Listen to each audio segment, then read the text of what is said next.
In this video, I want to share my experience of 8 weeks with STELO DEXCOM CGM glucose continuous glucose monitor.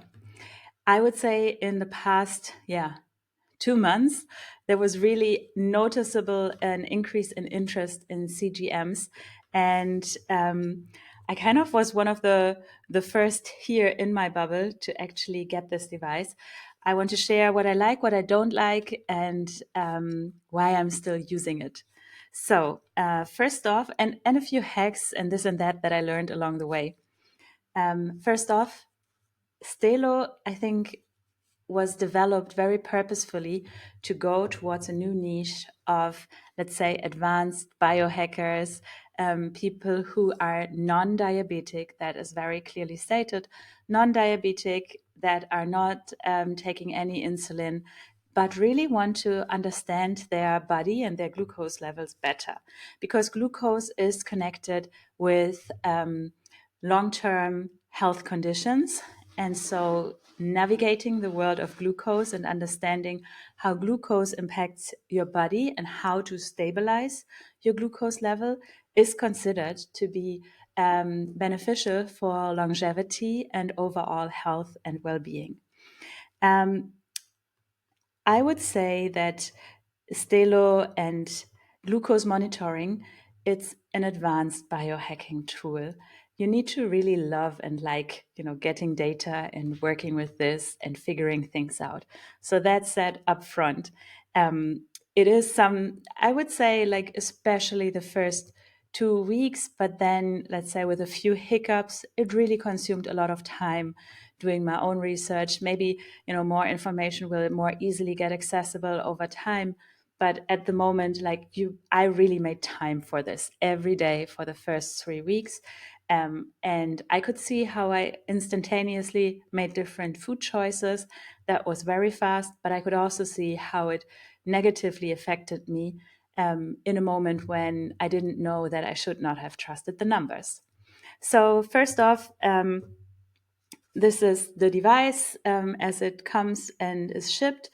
At the moment, I think at this point in time, it's not yet delivered to Europe. That is really one of the biggest disadvantages. You have to check if you are even eligible to order it.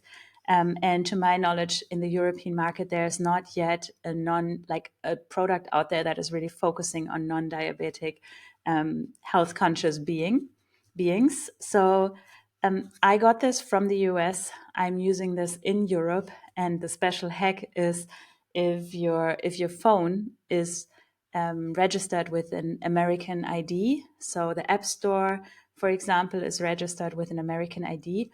You can actually still download the app, and therefore you can still register. So what I did up front before I even bought this, I downloaded the app in the App Store and I registered, and I was talking to customer support to see, if this makes sense and if I can use it, and also trying to understand why am I legally required to be in the US, or why am I even asked for my citizenship and for my residency. It didn't make a lot of sense to me, but all data was entered truthfully, and especially because my phone is registered, it worked. So that being said, you can also use other devices. I think in Europe, the Libre version is out there. The one reason why Stelo and Dexcom are really like the thing that I wanted to have is, from a mindset point of view, I'm not looking to get a device that is, observing illness and sickness. I'm trying to have a device that is supporting my health and vitality. And the branding, the packaging, the app, everything in Stelo is supporting my health and, empowering me to make better choices. And so I really put an effort into getting Stelo. This device only is not recommended to diabetic because it only measures every 5 minutes, and it only transmits the information to your app where you see the data every 15 minutes. And then also it measures the glucose level and not the blood sugar. There's many videos out there that explain the difference. But for a diabetic, basically the information are too late. They need too long until you get the information that you need. That is why it's so important, as someone who does not depend on insulin, that you look at the data and you don't need to take immediate action. You are just learning. That's the main goal. Over the first 2 weeks, I just observed, the ups and the downs. And like one of my first biggest lesson learned was, oh my gosh, what happens when I eat an apple in the afternoon? I stopped doing that. What happens if I drink coffee first thing in the morning, empty stomach? I stopped doing that. Like those were some immediate actions. But also I got to see what happens if I go for a run early on in the morning. What impact is that for the rest of the day? It stabilizes my blood sugar, subjective opinion, for the rest of the day. What happens if I eat protein early on in the morning? It stabilizes my blood sugar, my glucose for the rest of the day. So I got lucky that after a certain amount of time, someone recommended me to follow the Glucose Goddess. Her Instagram account, her YouTube channel, I highly recommend. For me, really putting her 10 tips into practice led to instant results. It's like you wake up in the morning, clean slate, you start and instantly implement her recommended advice, and you see instant results. For me, I needed a moment to understand what is even the goal here. And she has some amazing content to understand, what do you want to achieve and what is what, and how do you really navigate that world. I think without her content, I would not be where I'm at right now. But so I understood I don't want roller coasters too much throughout the day. And I understood that there is a correlation between roller coasters and me feeling tired. And I started really understanding the mind-body connection with the data at hand. So I started not only tracking what I eat very meticulously in the app. I also started adding the activities, but I also started adding notes, of me feeling tired, of me feeling agitated, of anything that I felt, and tried to see the connections. I will say, in the beginning, I tried to avoid every spike and thought that was, something to avoid. Being an athlete and working out, I understood that, sometimes there's just spikes, and, sometimes there's moments when the brain needs more sugar. And by making conscious choices and overall having a stable blood sugar, I can also be okay with some of the spikes. I noticed how stress, for example, driving the car in a city with a lot of testosterone on the streets, really promotes spikes in me, or at least like really pushing glucose levels high up. It's like my brain needs a lot of sugar in these moments, and I see it. That was very interesting. So there were so many aha moments to strengthen mind-body connection and give me an idea of what am I feeling in my body and what's happening. It's like, for me, that to understand, 90% of the things that you are experiencing and doing are subconscious, and the body is such a miracle. So for me to understand what is happening while I'm just driving the car, what is happening while I'm just minding my business, but really my glucose level is responding, my breathing is responding, my nervous system is responding, and I love seeing these data. So that was super insightful. I also tried to find information on the female cycle and the glucose level, or more to say, the female cycle and insulin sensitivity or resistance.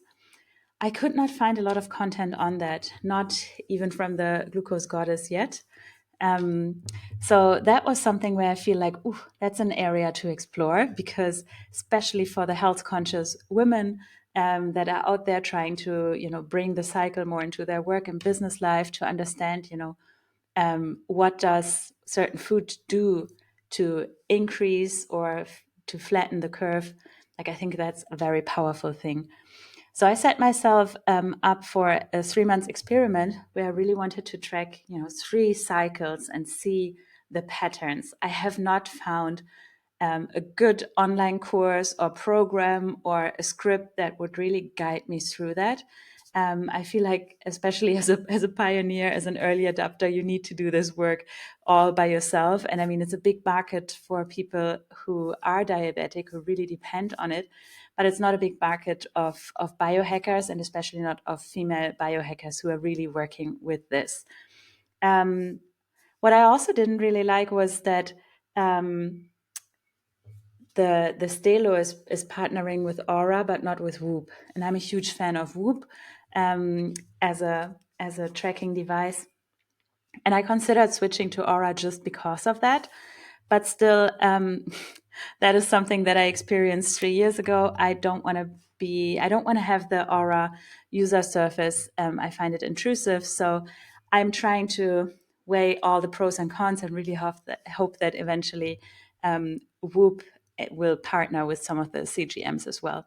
But overall, I found that I get a lot of good and helpful information just by looking at the data. And ever since I started with the 10 hacks of the Glucose Goddess, I did not as meticulously take notes of everything because I didn't feel like I have to randomly, search around to see the patterns. Actually, it was so helpful to just get a little bit of guidance.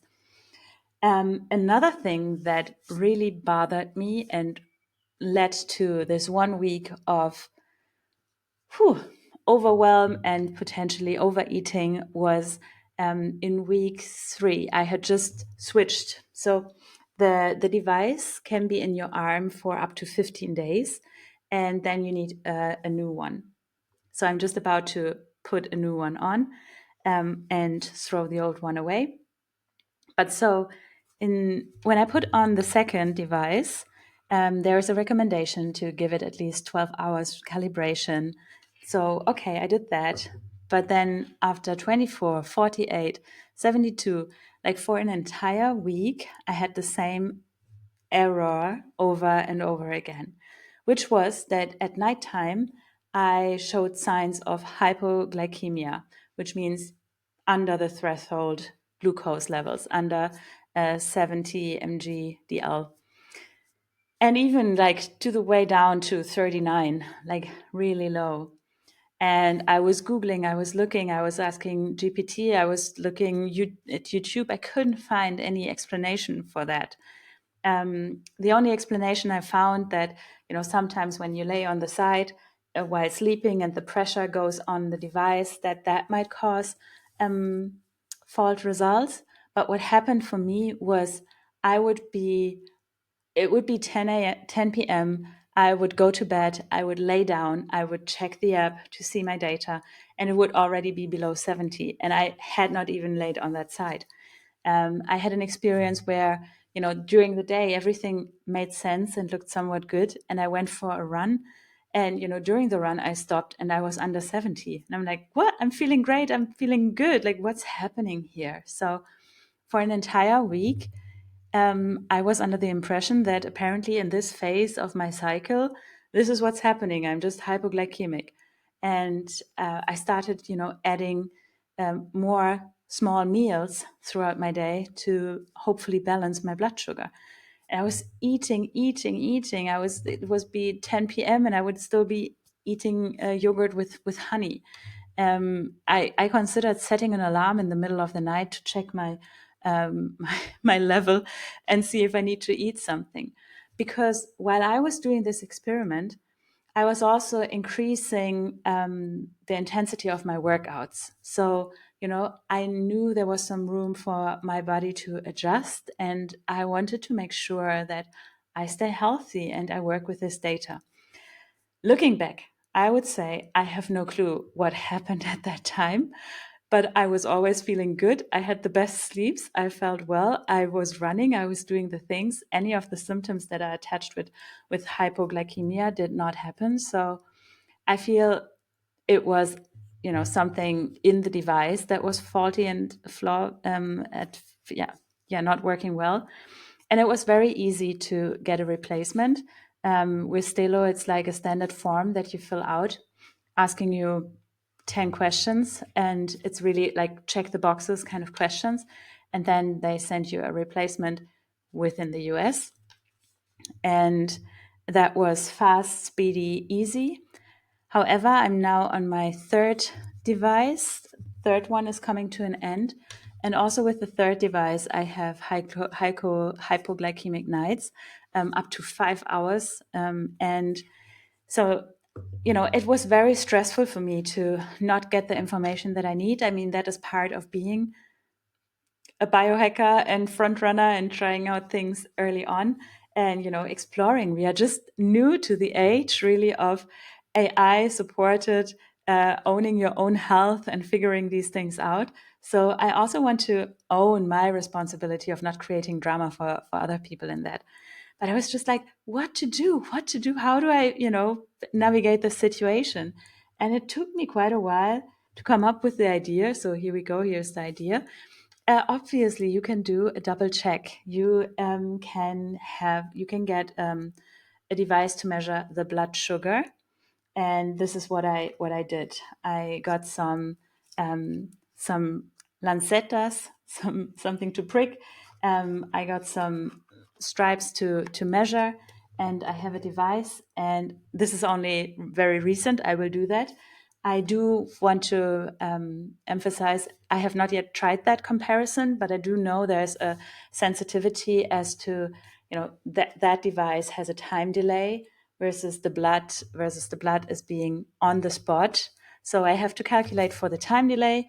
I also have to consider for, while Stelo claims that they are 93% accurate, there is a range what they consider accurate, and that range can, for example, be, I think, plus minus 20.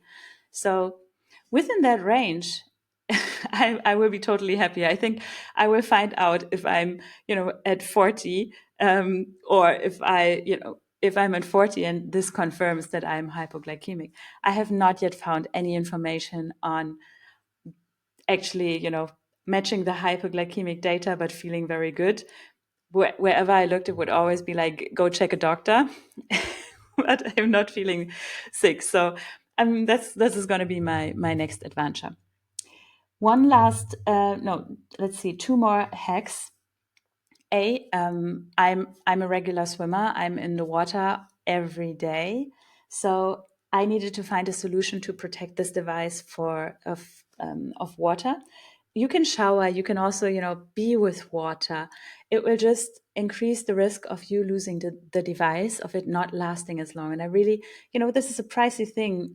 It was, I think, 80 to 90 US dollar for one or two devices, more or less. So it's around 40, 45 US dollar for one. And you really want it to last the 2 weeks that you have it. So you need to learn how to place it in a good area. There's many videos on that out there. Then you add a fortifying band-aid around it that usually comes with the devices. And then I put some, it looks like a foil. It's just a see-through band-aid that is water resistant. It doesn't look pretty. It really does not look pretty. If it's summertime and you want to show your arm, like for me, health and doing these experiments is more important, but it really doesn't look pretty. So, consider that. You see here, like, that's at the end of wearing it for 2 weeks. It doesn't look that nice, but it's safe. It stayed. This is my third device. All three devices have lasted the full 15 days. And I'm very considerate, with undressing and not being stuck anywhere. And I think this layer really helps it as well. Also, one thing that I really missed in this experience were really instructions and guidance as to what to do with the data, how to be with the data. I think there's really some room for some business savvy coach to include that somewhere as a freebie. There's a lot of glucose bloggers out there. I hope that one day we'll have that. But also, when you download the app, no, when you get the device, it has a Bible worth of paper that comes with it. These instructions are a lot of paper that is not used in a way that is oriented towards a consumer. Like nothing in there is relevant or helpful. There is plenty of information that would have been beneficial to add. It's not in there. So yeah, have a look at that paper. But one thing that you will learn and understand is that in the basic function of Stelo, the data underneath 70 and above 140 is not really shared in greater detail. However, there is the possibility to get the more detailed overview of your blood sugar, and there's the possibility to share it with a healthcare practitioner or your coach. And you have to register with a second platform with the same email address to link these two things. So you are registering with Stelo to buy the device, the physical device, it's called Dexcom. And then you register with, I think it's called Clarity, but it's a Dexcom platform that gives you more clarity. I don't know why make it, why make it to take the extra step, but that's what it is. So I registered with that one with the same email address. The data were instantaneously there. Once I knew, it was super easy. And the way I started getting an overview and tracking initially, it was really with an Excel sheet, and I put in every time of the day, the measurement and what I ate and the activity and the feeling. I did not enjoy that process. This was, this was taking too many hours, and I did not see the connections. And that was really when I wished it was connected to Whoop and, to other health apps, and it was not fun. Once I started to learn about the do's and don'ts, that eased up. But what I did was I went into Clarity, and then chose a view whereby I get a daily overview, just entering a date range that is 24 hours. And then I would take a screenshot of that and add it into a Notion page where I had for every day, the 24-hour overview of what happened. And I would add, for these 5 screenshots, that was the menstrual phase, or these 10 screenshots were the follicular phase. This is when probably ovulation happened. This is the luteal phase. I wanted to, this is how I gain my own overview and overlay kind of the patterns. And this was easy, fast, and no longer worth really working too much with the food details. In the app, you can enter, what did you do when a spike happened? And I tried to take notes just of the standout things to me, such as, you know, for me, I would take notes on, oh, interesting. Lentils are considered a healthy vegetable. I notice how lentils always lead to a spike for me. I took notes, just like very personal, subjective things that surprised me. Took notes of these, and no longer any more details. And by now, I feel that I have reached a stability whereby I know that, let's say, lentils or white rice, or if I do have a taste for a sweet sour candy, katjes, I do know that they will cause a spike. But I also know that by me going outside for a walk, or by me drinking apple cider vinegar beforehand, or even still a little bit afterwards, it helps. Or by me coating the apple with some nut butter, it helps. Like, I've learned these tricks, and this is so powerful. I really feel like overall this was an experiment and continues to be an experiment of understanding myself better and really getting into the habit of functional nutrition, whereby I understand the effects of what I eat, even though thinking this is beneficial, and how I actually feel, especially very eye-opening on the subject of fruits. So with that, I think I come to an end and a conclusion. Overall, I recommend it to anyone who wants to take care of their health and who wants to understand who they are. You might notice, just remember, you might notice even that in moments of conflict with your partner or with a loved one, with a person that really is able to touch you deeply, you might notice that in a moment of an argument that hurts like deep in your body, that it does cause also for your blood sugar to respond. I've noticed that over and over again by tracking Whoop and my heart rate variability, as well as my glucose levels, that emotional turbulent times really do impact and are noticeable in the body, and potentially making my body feel more open to illnesses, viruses. But it's definitely challenging my body.